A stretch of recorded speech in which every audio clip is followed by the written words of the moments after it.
What is at stake for Tatum here in these playoffs? I don't think there's any player on the Celtics who has more to prove this postseason or more to gain than Jayson Tatum, particularly with the Jaylen Brown situation. I think this is his chance if they repeat and win back-to-back championships, the first team to do it since the Warriors in 17-18, and he's clearly the catalyst for it.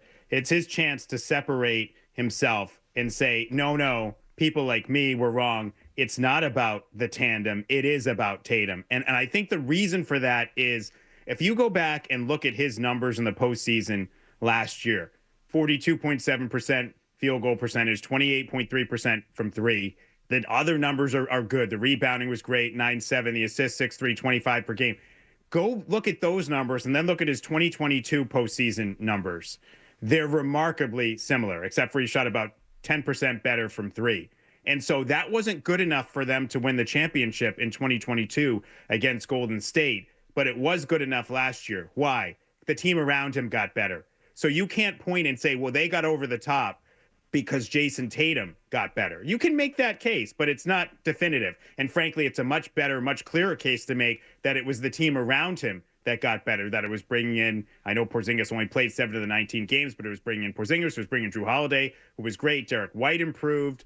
So Jaylen Brown kept improving to the point that he won Eastern Conference Finals MVP and Finals MVP, even though I would have voted for Tatum for Finals MVP. So that's the issue, I think, for him from a legacy standpoint is he needs a title that kind of has his stamp on it.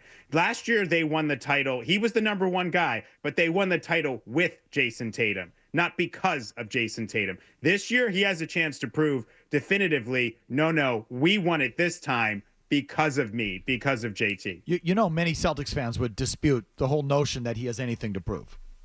Yeah, I understand that. And I think, and again, it's all relative. I mean, I think he has something to prove. And this is why I say he's the one who has the most to prove and the most to gain. He has something to prove relative to wanting and I know that Stephen A called it recognition. That's not the right word, or appreciation. It's celebration. Jayson Tatum wants to be more celebrated. And I think if he wants to be more celebrated across the league and he wants to be the face of the league, then he does have something to prove. And he does sort of need that signature postseason. He's had some great moments, right? I mean, against your Bucks, the 46-point performance in Game 6. I was at that game as well. I mean, that was great. Game 7, 2023 against Philly, when he goes for, 50 plus. But I also feel like, and I know people feel like I'm harder on him than others, but one of the things that happened in the Miami series in 2023, he got a pass because he hurt his ankle. No one's like, oh, they blew that series because of Jayson Tatum. Now, neither he nor Brown played particularly well in that series, but because he hurt his ankle early and they lost, no one's like, oh, Tatum didn't deliver in that series. So I think that overall, he still sort of needs that signature postseason that he can point to and say, look, we won this thing primarily because of me. And that doesn't mean you don't get help. I mean, when LeBron won in Cleveland, who hit the shot? It was Kyrie, right? But I don't think anybody looks at that postseason and says, geez, Kyrie was the best player all along for Cleveland. I think people look at that and say, no, Kyrie definitely made big shots, big plays. LeBron had help, but LeBron was the driving engine. Do you look at last postseason? And maybe you do. And I know there are some Celtics fans that do. But do you look at last postseason and say, undoubtedly, unequivocally, Jayson Tatum was the driving engine of that championship team? No, it's an ensemble. No. Yeah, right. Yeah. So that's my point. Do you think if it's more Tatum-centric, they're in trouble? No, not necessarily. I mean, I think it's an opportunity for him. What? Well, it's going to be a tougher road, I think. I mean, that's the thing. It's a tougher road. So, I mean, I think they might need more from him regardless, but I don't think they're in trouble if they ask more from him overall. I mean, his playoff, it is interesting when you look at his playoff numbers because they're pretty consistent. Like if you go back to 2021, from 2021 to 2024, you're talking 4 postseasons. And 3 of those postseasons, he shot 42.3%, 42.6, 42.7. So that's pretty consistent. So that includes one of the seasons where my Bucks won the world championship. Just to be clear.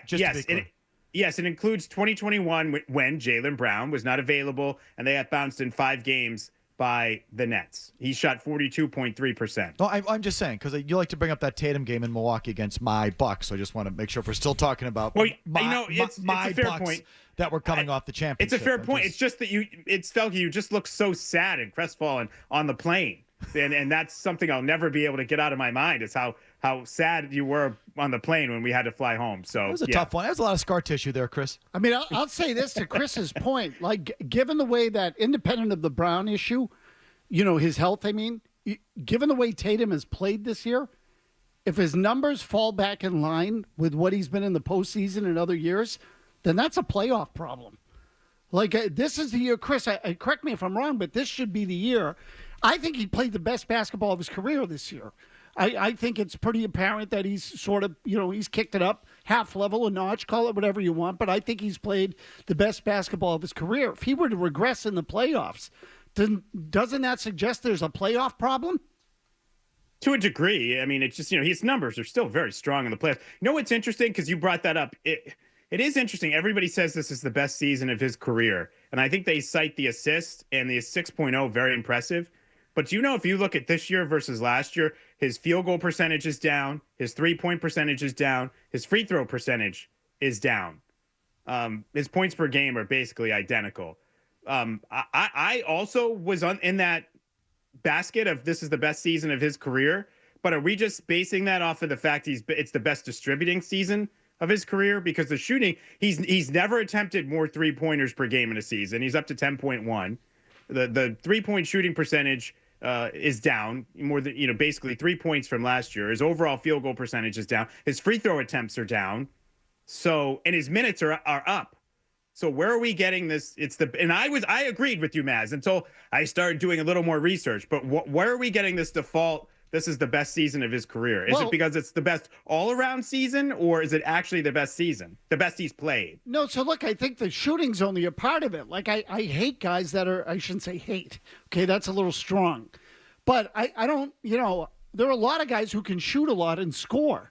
And so, to me, it's got to be about more than that. I just feel like they've relied on him to sort of run the offense more this year than they have on other years. Like, you want to call it usage rate or whatever else. So, to me, I just feel like they've run it through him more. He's made better decisions. The assists have gone up, and the turnovers have ticked up a little, but not bad. So I feel like, to me, there's better decision-making. I feel like he's more impactful on both ends of the floor than he's been in the past. I feel like he's made big shots at the end of games where he hasn't done that in the past. So, like, the overall shooting numbers might be down, but sometimes, Chris, I go by the eyeball test and the gut test.